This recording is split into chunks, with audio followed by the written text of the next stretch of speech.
কাহিনীর পিছনে কাহিনী, খবরের পেছনে খবর থাকে।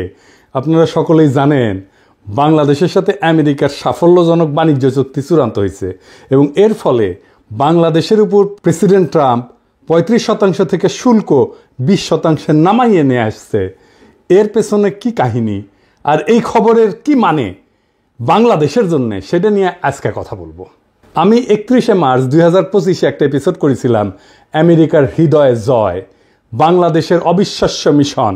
আজকের এই এপিসোড দেখার পরে যদি আরও টাইম থাকে তাহলে দেখবেন ওই আগের এপিসোড। এই বাণিজ্য চুক্তি ঠিক একই কৌশলে হয়েছে। যাই হোক, আসেন সেই পেছনের আলাপ আমরা আল্লাহর নামে শুরু করি। এখন প্রথমে আমেরিকার সাথে বাংলাদেশের কী সব বিষয় নিয়ে কথা হয়েছে সেটা দেখা যাক।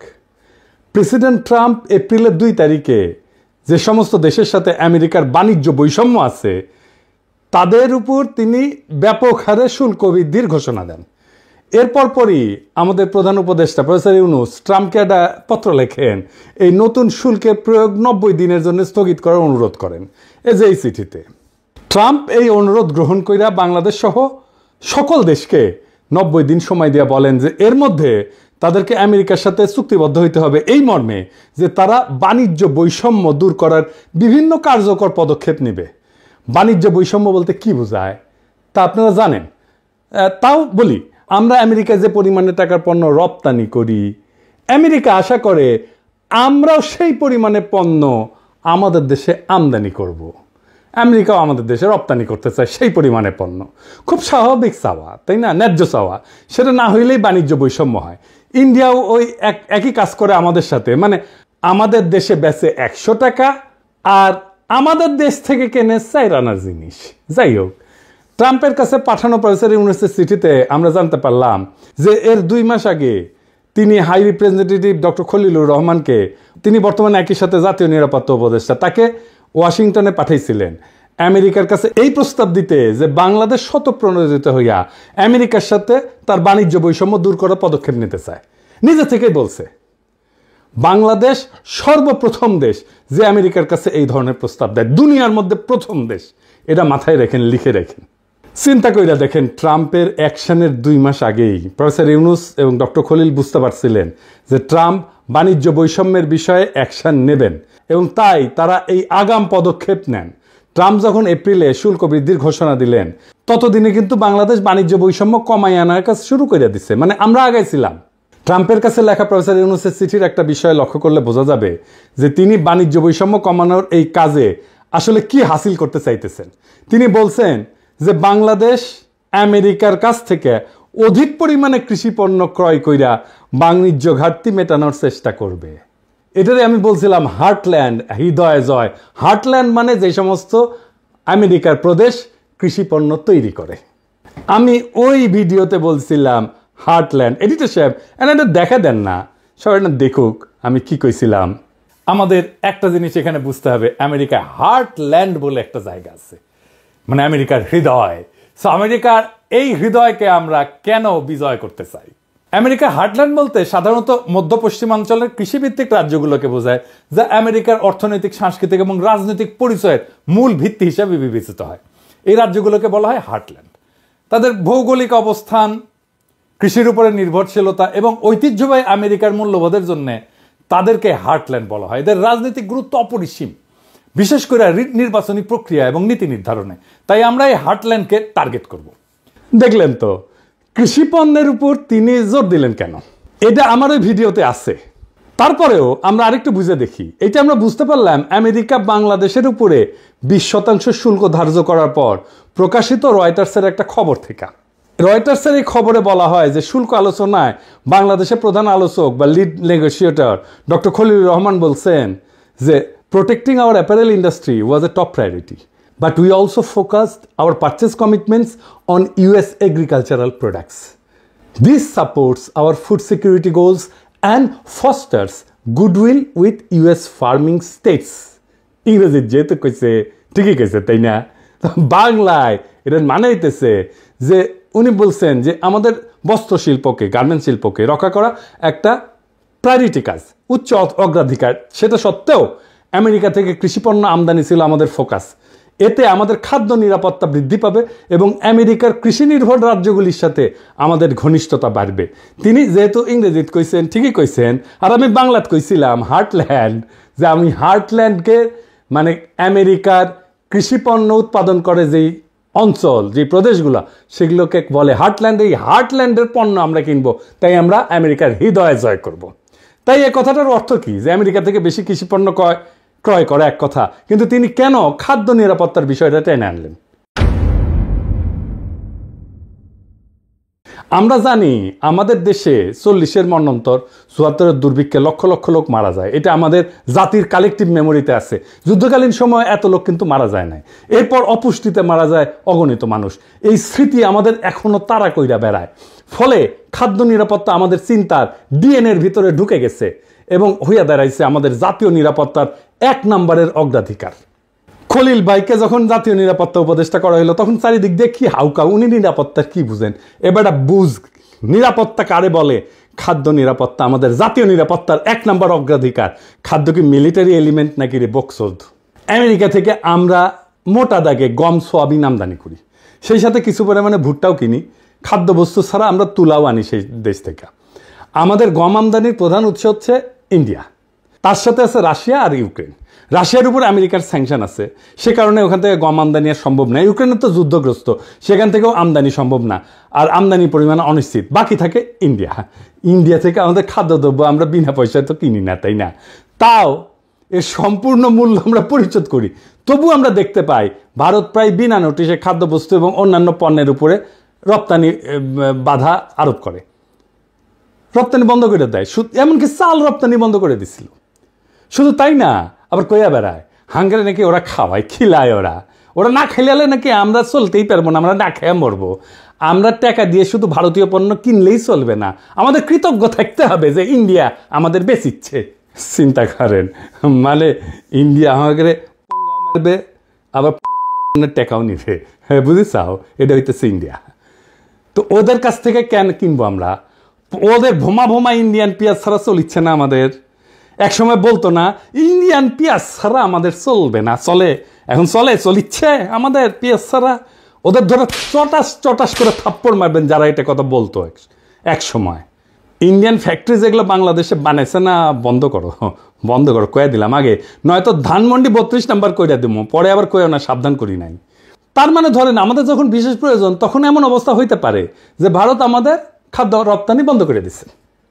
এই তো কয়েকদিন আগে পাকিস্তানের সাথে যুদ্ধের প্রাক্কালে আমরা দেখলাম যে ইন্ডিয়া পাকিস্তানের সিন্ধু নদীতে পানি প্রবাহ একতরফাভাবে বন্ধ করে দিছে, যে কাজটা পূর্বের কোনো যুদ্ধকালে সে করে নাই। অর্থাৎ পানিকে ভারত অস্ত্র হিসেবে ব্যবহার করেছে। ভারত যে ভবিষ্যতে খাদ্যদ্রব্যকে অস্ত্র হিসেবে ব্যবহার করবে না তার কোনো গ্যারান্টি আছে? তো জাউরা ও করবে না, এমন কোনো কাজ নাই। আমি মোটামুটি নিশ্চিত আমেরিকা থেকে অধিক পরিমাণে খাদ্যদ্রব্য আমদানি করার সিদ্ধান্তের পিছনে প্রফেসর ইউনুস এবং খলিল ভাই এই ভাবনাটাকে বিশেষ বিবেচনায় রাখছেন। ফলে ইন্ডিয়া আমাদের প্রয়োজনের সময় খাদ্য রপ্তানি বন্ধ কইরা আমাদের উপরে চাপ দিতে পারবে না। এই একই কথা তুলা আমদানির ক্ষেত্রেও প্রযোজ্য। বাংলাদেশকে টাইট দেওয়ার একটা বড় অস্ত্র এভাবে ভারতের হাত থেকে নীরবে সরাইয়া নিছেন প্রফেসর ইউনুস আর ডক্টর খলিল। সাবাস, বাঘের বাচ্চা। এইবার আমাদের তো পার্টি সং বাজানো উচিত। এডিটর সাহেব, একটা পার্টি সং দেন। আমার বিশ্বাস প্রফেসর ইউনুস আর ডক্টর খলিল এই কাজগুলা করেছেন বাংলাদেশের স্বার্থ বিবেচনা কইরা। ভারতের ক্ষতি করা তাদের অবশ্য উদ্দেশ্য ছিল না, কিন্তু ভারতের যেতে ক্ষতি হইল সেটা তারা সারা জীবন মনে রাখবে। একে তো খাদ্যদ্রব্য রপ্তানি হঠাৎ করে বন্ধ করে আমাদের মতো বাংলাদেশকে বিপদে ফেলায় ভারত তার হীন স্বার্থ কখনো হাসিল করতে পারবে না। সেই সাথে ভারত আরও একটা বড় ক্ষতি হইল, বাংলাদেশে তার যে খাদ্যদ্রব্য এবং তুলার মার্কেট সেটা এখন অনেক ছোট হয়ে যাবে। ভারতের সাথে আমাদের যে বিশাল বাণিজ্য ঘাটতি ছিল সেটা অনেকটাই কমে যাবে। অর্থাৎ বাণিজ্য ঘাটতি কমাইতে ট্রাম্প যেটা দুনিয়ার সঙ্গে প্রকাশ্যে করতেছেন, প্রফেসর ইউনুস আর খলিল ভাই ভারতের সঙ্গে তলে তলে সেই কামটাই সারলেন, কিন্তু কেউ সেটা আগে ভাগে আন্দাজ করতে পারলেন না। এটারে কয় চাপা মায়ের হয়, এটাতে কিন্তু সাউন্ড হয় না। একই সাথে আর একটা ঘটনা ঘটলো, কি সেটা আমেরিকার কৃষিপণ্যের লবি হইতেছে সেই দেশের সবচেয়ে শক্তিশালী লবি, মানে এই সমস্ত প্রদেশ কৃষিপণ্য তৈরি করে সেই প্রদেশগুলোর যারা এমপি মিনিস্টার আর কি, বুঝছাও। আমরা 18 কোটি বাংলাদেশি সহজেই আমেরিকার কৃষি পণ্যের একটা বৃহৎ বাজারে পরিণত হতে পারি। আমরা যদি আমেরিকার এই সমস্ত পণ্যের বড় ক্রেতা হই, তাহলে এই যে লবি, যে সমস্ত জায়গায় কৃষি পণ্য তৈরি হয়, সেই সমস্ত প্রদেশের এমপি, মিনিস্টার, মন্ত্রী, এদের সাথে, এদের লবির সাথে আমাদের নিবিড় ঘনিষ্ঠতা হওয়া সময়ের ব্যাপার। আর আমেরিকার যেসব রাজ্য কৃষি পণ্য উৎপাদন করে, সেখানকার রাজনীতিতে, নির্বাচনে কৃষি লবি অনেকটা নির্ধারণী ভূমিকা পালন করে। ফলে এই সমস্ত রাজ্যের সিনেটর, কংগ্রেসম্যান, গভর্নরেরা কিছুকালের মধ্যে আমাদের পকেটে থাকবে, আমাদের হাতের মধ্যে থাকবে।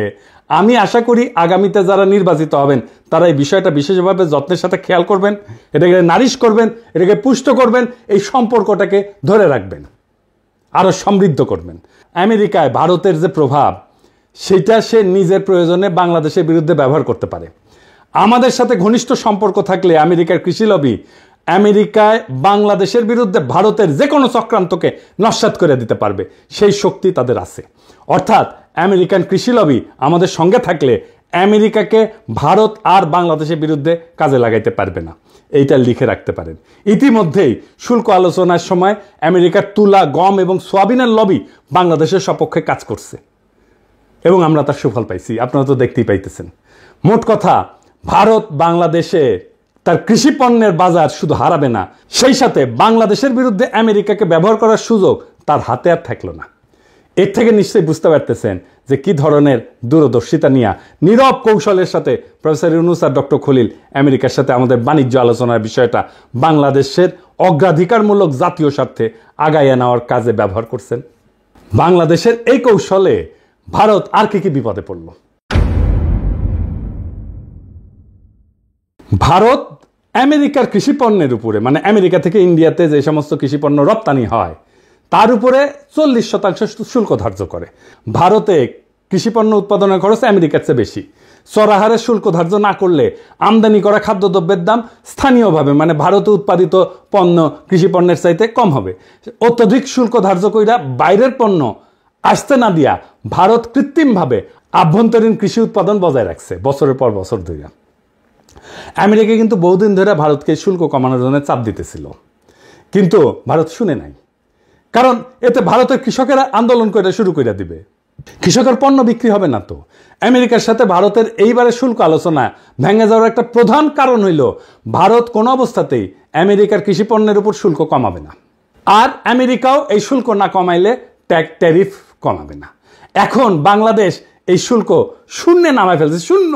তখন ট্রাম্প কসাই মোদিকে হেভি চাপ দিয়ে কইছে কিন্তু যে বাংলাদেশ শুল্ক শূন্যে নামাইতে পারছে, তুই কোন হরিদাস পাল যে তুই পারবি না। শুল্ক এবং অশুল্ক বাধা ব্যাপকভাবে না কমাইলে ভারত আমেরিকার কাছ থেকে কোনো ডিল পাবে না, লিখে রাখতে পারেন। ইতিমধ্যে প্রেসিডেন্ট ট্রাম্পের বাণিজ্য উপদেষ্টা ভারতকে আখ্যায়িত করছে মহারাজা অফ ট্যারিফ বইলা। দেখেছেন এটা? The math of this, every American needs to understand because it's related to the trade situation. You start with the fact that India is the Maharaja of tariffs. It's the highest tariffs in the world. তো ইন্ডিয়ার সমস্যা হইল কৃষি শুল্ক বিপুলভাবে কমাইলে সারা ভারতের কৃষক সমাজ একযোগে কসাই মোদির পাছার চামড়া তুলে ফেলবে। বুঝা দেখেন কসাই মোদি কি একটা পেজগির মধ্যে পড়েছে। ও কৃষি শুল্ক না কমাইলে ট্রাম্প $20 দিবে, ভারতের উপরে অলরেডি 25%-এর উপর আরো 25%, মোট 50% শুল্ক ধার্য কইরা ট্রাম্প ডলা দেওয়ার কাম শুরু করে দিছে। ডাবল ফোন মারা গাইছে। এডিটর সাহেব, পার্টি সং হবে এবার। হাসিনা জিতে যায় না, সাগর শুকায় যায়। ওই খালি ধ্বংস, অভিশাপ আর দুঃসংবাদ বইয়া নিয়ে আসে। প্রিয় ভারতবাসী, রাখেন, আরো বেশি দিন রাখেন, ডাইনিরে আশ্রয় দেন, আর অসাম্প্রদায়িক সেকুলার লিবারাল ফোন মারা খাইতে থাকেন। কি হইল এডিটর সাহেব, আপনি মাইন্ড করছেন মনে হয়, রাগিচ্ছেন কেন? হ্যাঁ, আমি মুখ খারাপ করেছি? আমি কথা কইনি তো, আমি ফোন মারার কথা কইছি। হ্যাঁ, ডাবল ফোন মারা মানে ইনকে করে ডাবল ফোন মারা খাবি। আর আমরা গান গামু, ও যখন ডাবল ফোন মারা খাবি না, তখন আমরা গান গামু, তোমার কোন কোন জায়গায় ব্যথা গো বান্ধবী ললিতা। আবার অন্যদিকে ভারতের কৃষকেরা হাতে মুগুর নিয়ে অপেক্ষা করতেছে, কসাই মোদি কৃষি শুল্ক কমাইলে মুগুরের বাড়ি একটা মাটির পড়বি না। ইন্ডিয়ার কৃষকরা কিন্তু বেশিরভাগই শিকড়ে কিন্তু তলোয়ার নিয়ে চলে, বেশি তেরিবেরি করলে কল্যাণ নামে দিবি একেবারে। আমেরিকার সাথে বাণিজ্য শুল্কের বিষয়ে বাংলাদেশ যে কি পদক্ষেপ নিতে যাচ্ছে এবং ভারতের জন্য সেটা যে কি ক্ষতির কারণ হইতে পারে, এই বিষয়টা কিন্তু ভারত মার্চ মাসের মধ্যে টের পেয়েছিল। তখন থেকেই তারা এই ডক্টর খলিলের বিরুদ্ধে ক্রমাগত অপপ্রচার চালানো শুরু করছে। তাকে খেতাব দিছে ডেঞ্জারাস ম্যান হিসেবে। সে তো অবশ্যই ডেঞ্জারাস ম্যান, ইন্ডিয়ার জন্য অবশ্যই সে ডেঞ্জারাস ম্যান। তার বিরুদ্ধে ভারতের মিডিয়ায় যে জঘন্য অপপ্রচার করছে, সেটা পুনঃপ্রচার করছে বাংলাদেশের কতিপয় জঘন্য ভারতীয় এজেন্ট এবং বাংলাদেশের কিছু মিডিয়া। এই সমস্ত মিডিয়াকে আমরা চিনে রাখছি, এই সমস্ত মিডিয়ার পাছার চামড়া আমরা তুলে দেব, মাইন্ড ইট। এর মধ্যে প্রধান হইতেছে ওয়াকারের পথ বালক। সে আমাদের বাণিজ্য ডিল যেন না হয় সেজন্য নন ডিসক্লোজার এগ্রিমেন্ট এটা ফাঁস করে দিল। একটা জিনিস মাথায় রাখবেন, অ্যান্টি হাসিনা মানে কিন্তু অ্যান্টি ফ্যাসিস্ট না, অ্যান্টি ইন্ডিয়া না। ওয়াকারের পথ বালক হাসিনার শাসনের বিরুদ্ধে ছিল মানে সে ইন্ডিয়ার আধিপত্যবাদের বিরুদ্ধে না। ও যা যা করছে বা করতেছে সবকিছু এখন ইন্ডিয়ার পক্ষে যাইতেছে। আমি আপনাকে একটা সিম্পল একটা এক্সারসাইজ দিই। হ্যাঁ, ধরেন আগামীর বাংলাদেশ কেমন হবে সেটা আমাকে যদি লিখতে বলেন, আমি লিখলাম। ধরেন কি লিখবো সেটা আপনারা বুঝতে পারেন না। বাংলাদেশের সকল প্রগতিশীল 2-3% লোক ছাড়া সবাই সেটা মাইনে নেবে, গ্যারান্টি দিলাম। কারণ আমি কি রাষ্ট্র চাই সেটা আমার 1000-এর বেশি ভিডিও আছে, 20টার বেশি বই আছে, এটা তার নিশানা আছে। আর ওয়াকারের পথ বালক যে রাষ্ট্র বানাবে ওরে প্রস্তাব করতে বলেন সেই রাষ্ট্রে বাংলাদেশের সাধারণ মুসলমান থাকতে পারবে কিনা, ইমান আকীদা নিয়া। যদি পারে আমি আমার কান কেটে কুত্তা দিয়ে খাওয়াবো। ও কি লিখছে রাষ্ট্র সম্পর্কে, রাষ্ট্র ধারণা সম্পর্কে, ওর ইডিওলজি সম্পর্কে সব লেখা আছে, চাই দরকার হলে দেখায় দেব। ও কেমন রাষ্ট্র চায় সে সেটা নানা সময় বলছে, আমি আর বিস্তারিত গেলাম না। ওরে বাংলাদেশে স্পেস দেবেন না, ওরা সবসময় দাবরানির উপরে রাখবেন। ও বাংলাদেশের শত্রু, ও ইন্ডিয়ার একটা এজেন্ট, ও এটা ওয়াকারের পথ বালক। আপনি লক্ষ্য করছেন খলিল ভাই সমস্ত অপপ্রচারে পাত্তাই দেন নাই। উনি ঠান্ডা মাথার মানুষ, অবিচলভাবে তার কাজ চালাই গেছেন। আমি সবসময় দেখছি উনি কথা কম কাজ বেশি, এটাই হইল তার কাজের ধরন। প্রফেসর ইউনূস কিন্তু পুরা সময়টাই খলিল ভাইয়ের উপরে তার আস্থা অক্ষুণ্ণ রাখছেন, আমরা খেয়াল করছি। কারণ তিনি জানতেন যে এই আলোচনা অত্যন্ত কঠিন এবং জটিল। এই সমস্ত বিষয়ে সফল নেগোসিয়েশন চালানোর জন্য এমন একজনের প্রয়োজন যিনি একই সঙ্গে আন্তর্জাতিক বাণিজ্য আলোচনা, অশুল্ক বাধা, কূটনীতি, জাতীয় নিরাপত্তার বিষয়ে যথেষ্ট জ্ঞানী এবং অভিজ্ঞ। প্রফেসর ইউনূস ন্যাচারালি এই গুণগুলি পাইছিলেন একমাত্র ডক্টর খলিলের মধ্যে। কেন পাইছিলেন জানেন? আমি আগে বলছিলাম, আসেন আবার একটু দেখি। খলিল ভাই জাতিসংঘের বাণিজ্য এবং অর্থনৈতিক সংস্থা আংটাডের উচ্চ পদে দায়িত্ব পালন করছেন দীর্ঘ 25 বছর। অর্জন করছেন বাণিজ্য এবং বাণিজ্য আলোচনার গভীর জ্ঞান, বিস্তৃত অভিজ্ঞতা। 2001 সালে অনুষ্ঠিত জাতিসংঘের স্বল্পোন্নত দেশ সংক্রান্ত সম্মেলনের প্রোগ্রাম অফ অ্যাকশন রচনার দায়িত্ব পড়ে উনার হাতে। এই প্রোগ্রাম অফ অ্যাকশনের একটা বড় অর্জন ছিল স্বল্পোন্নত দেশগুলোর পণ্যসমূহকে ইউরোপিয়ান ইউনিয়ন কর্তৃক শুল্ক কোটাবিহীন অর্থাৎ duty free, quota free access দেওয়া, প্রবেশাধিকার দেওয়া। এভরিথিং বাট আর্মস এই নামের এই উদ্যোগের প্রধান প্রণয়নকারী ছিল এই আমাদের খলিল ভাই। এই যে গার্মেন্টস আসতেছে বিনা শুল্কে ইউরোপে, সেটা খলিল ভাইয়ের কারণে। ইউরোপিয়ান কমিশনের সাথে এই বিষয়ে তাকে মাসের পর মাস আলোচনা চালাইতে হয়েছিল। আমি গত বছর যখন তার প্রথম ইন্টারভিউটা করি তখন বলছিলাম যে তার এই অবদানের কারণে আজ বাংলাদেশে পোশাক শিল্প বিশালতা অর্জন করছে এবং আমাদের গার্মেন্টস শিল্পের একটা বড় ঋণ আছে তার কাছে। আর এই গার্মেন্টস মালিকদের অনেক পত্রিকায় খলিল ভাইয়ের পিছে লাগছিল। ওই যে কথায় আছে না, বাঙ্গু যে উপকার করে তার পিছে সে লাগে। আর আজ 2 যুগ পরে খলিল ভাই আমেরিকার সাথে সফলভাবে শুল্ক আলোচনা কইরা গার্মেন্টস শিল্পকে রক্ষা করলেন। তিনি কিন্তু আজ পর্যন্ত এর জন্য কোনো ধরনের আত্মপ্রচার করেন নাই, ক্রেডিট চান নাই, নেনও নাই। এইবার অশুল্ক বাধার বিষয়ে আসি। আংটাড, বিশ্বব্যাংক, বিশ্ব বাণিজ্য সংস্থা, IMF, ইন্টারন্যাশনাল ট্রেড সেন্টার এই সমস্ত প্রতিষ্ঠানের সমন্বয়ে গঠিত জাতিসংঘ সিস্টেমের অশুল্ক বাধা সংক্রান্ত ইন্টার এজেন্সি গ্রুপের চেয়ারপারসন ছিলেন এই ডক্টর খলিল। চেয়ারপারসন, জি। অশুল্ক বাধা বিষয়ে বিপুল জ্ঞান এবং অভিজ্ঞতা না থাকলে বিশ্বব্যাংক, বিশ্ব বাণিজ্য সংস্থা অথবা IMF কি তাকে ওই গ্রুপের চেয়ারপারসন হিসেবে মাইনে নিত? বাংলাদেশের আর কেউ কি এই পজিশনে কাজ করছে কোনোদিন? আমি সম্পূর্ণ নিশ্চিত আপনারা আর একজনকেও বাড়তি দিয়ে খুঁজে পাবেন না। কূটনীতি এবং জাতীয় নিরাপত্তার বিষয়ে খলিল ভাইয়ের দক্ষতা এবং পারঙ্গমতা তো আমরা আমেরিকার সাথে সফল বাণিজ্য আলোচনাতেই দেখলাম, আপনারাও দেখছেন। এ বিষয়ে আমার বাড়তি কিছু বলার নাই। তিনি আলোচনার শেষে একটা ইন্টারভিউ দিছিলেন 15 মিনিটের। এই ইন্টারভিউতে তিনি যে সহজ সুন্দরভাবে একটা অত্যন্ত কঠিন জটিল বিষয়কে বর্ণনা করছেন সেটা সকলের শোনা উচিত। এটার লিঙ্ক আমি ডেসক্রিপশন বক্সে দিয়ে দিতেছি, আপনারা সকলে শুনবেন এবং অনেক বিষয় চালাইয়া বুঝতে পারবেন। বাংলাদেশের এইটা একটা বড় সংকট। বাংলাদেশের সত্যিকার অর্থে যারা দক্ষ মানুষ, বাংলাদেশে যারা সত্যিকার অর্থে আন্তর্জাতিক মানের প্রফেশনাল, বাংলাদেশের সত্যিকার অর্থে যারা আন্তর্জাতিক মানের ইন্টেলেকচুয়াল ক্যাপাসিটি আছে, যাদের প্রফেশনাল ক্যাপাসিটি আছে, যাদের তাদেরকেই বাংলাদেশে যথেচ্ছ অপমান করাটাই হইতেছে এক শ্রেণীর বাঙ্গু এলিটদের সবসময়ের কাজ। এবার আর একটা বিষয় আসি। আমেরিকার আভ্যন্তরীণ বাজার হইল সারা পৃথিবীর মধ্যে সবচেয়ে বড় কনজিউমার মার্কেট। বাংলাদেশের সাথে আমেরিকার সাফল্যজনক বাণিজ্য চুক্তি এই বিশাল মার্কেটের দরজা বাংলাদেশের জন্য খুলে দিছে। এইরকম অভূতপূর্ব সুযোগ জাতির জীবনে বারে বারে আসে না। এখন আমাদের সকলের উচিত সমবেতভাবে এই সুযোগকে সম্পূর্ণভাবে কাজে লাগায় বাংলাদেশকে দক্ষিণ এশিয়ার সবচেয়ে শক্তিশালী অর্থনীতি হিসেবে দ্রুত রূপান্তরিত করা। কি পরিমাণে চাকরি তৈরি হবে কল্পনাও করতে পারতেছেন না। আমি বিশ্বাস করি আগামী 5 বছরের মধ্যেই এই কাজটা করা সম্ভব। বাংলাদেশ দক্ষিণ এশিয়ার সবচেয়ে শক্তিশালী অর্থনীতি হিসেবে দাঁড়ায় যাবে। আগামী 5 বছর লিখে রাখতে পারেন, যদি আমাদের মাথা ঠিক থাকে আর যদি ওয়াকারের পথ বালকেরা বেশি লাফালাফি না করে। আগামী নির্বাচনে অংশগ্রহণকারী সকল দলকে আমি আহ্বান জানাই যে তারা যেন এই বিষয়টা তাদের নির্বাচনী ম্যানিফেস্টোতে গুরুত্বের সাথে উল্লেখ করেন এবং এই উদ্দেশ্য অর্জনে কি কি পদক্ষেপ নেবেন তা বিস্তারিতভাবে বর্ণনা করেন।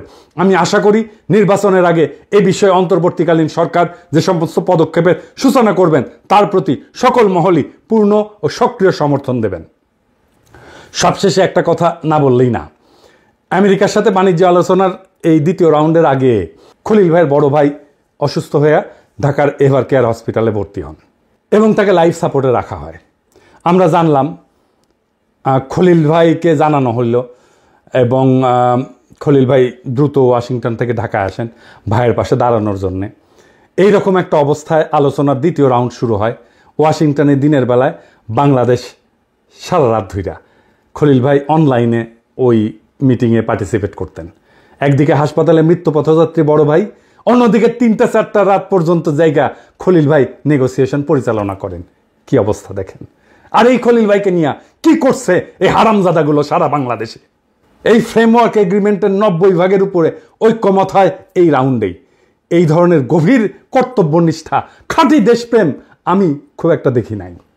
খলিল ভাইয়ের বড় ভাই পৃথিবীর মায়া ত্যাগ কইরা মহান আল্লাহ তাআলার কাছে ফিরে গেছেন এবং ভাবি, যিনি আমারও ভাই এবং ভাবি, ওনাদের জন্যে মহান আল্লাহ তাআলার কাছে দোয়া করবেন।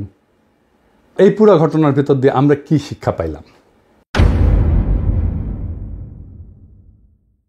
এই বাণিজ্য আলোচনা শুধু একটা সফল বাণিজ্য চুক্তির গল্প না, এটা কৌশল, দূরদর্শিতা, নিঃস্বার্থ দেশপ্রেমের এক উজ্জ্বল দৃষ্টান্ত। প্রফেসর ইউনুস এবং ডক্টর খলিল দেখাই দিচ্ছেন যে বড় জয় আসে তখনই যখন তার নীরবে, বুদ্ধিমত্তায় আর জাতীয় স্বার্থকে সামনে রেখে লড়া হয়।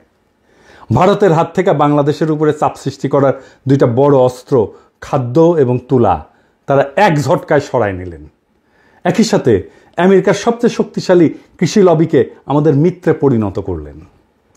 আজ যারা এই চুক্তিকে শুধু পোশাক শিল্প রক্ষার সাফল্য মনে করতেছেন, তারা বুঝতে পারতেছেন না এটা আসলে বাংলাদেশের কৌশলগত মুক্তির একটা বিশাল বড় ধাপ। এটাই ইতিহাস গড়ার ধরন। প্রচারের আলোতে না, বরং নেপথ্যের ঘাম এবং ত্যাগে এই ইতিহাসগুলো গড়া হয়। যেমন খলিল ভাই হাসপাতালের লাইফ সাপোর্টে থাকা ভাইকে রেখা রাতভর আলোচনায় বসছেন, কারণ তিনি জানতেন এই সুযোগ হাতছাড়া মানে প্রজন্মের পর প্রজন্মের জন্য হার। বাংলাদেশ আজ এক নতুন দরজা খুলে দিছে। আমেরিকার বিশাল বাজার, বৈশ্বিক কৃষি লবি এবং ভারতীয় আধিপত্যের হাত থেকে কৌশলগত মুক্তি, সব মিলায় এটা আমাদের অর্থনৈতিক, রাজনৈতিক ভবিষ্যতের জন্য এক বিপুল সম্ভাবনার দ্বার। এখন প্রশ্ন একটাই, আমরা কি সবাই মিলে এই সুযোগকে কাজে লাগাতে প্রস্তুত? যদি প্রস্তুত হই তবে আগামী 5 বছরের মধ্যেই বাংলাদেশ শুধু দক্ষিণ এশিয়া না, পুরো এশিয়ার এক শক্তিশালী অর্থনৈতিক শক্তি হিসেবে দাঁড়াবে ইনশাল্লাহ। এটাই সময় ঐক্যের, সাহসের আর দূরদর্শিতার। ইনশাল্লাহ এই পথের শেষ প্রান্তে অপেক্ষা করতেছে একটা স্বাধীন, শক্তিশালী, আত্মমর্যাদাশীল, সম্মানিত বাংলাদেশ। ইনকিলাব জিন্দাবাদ।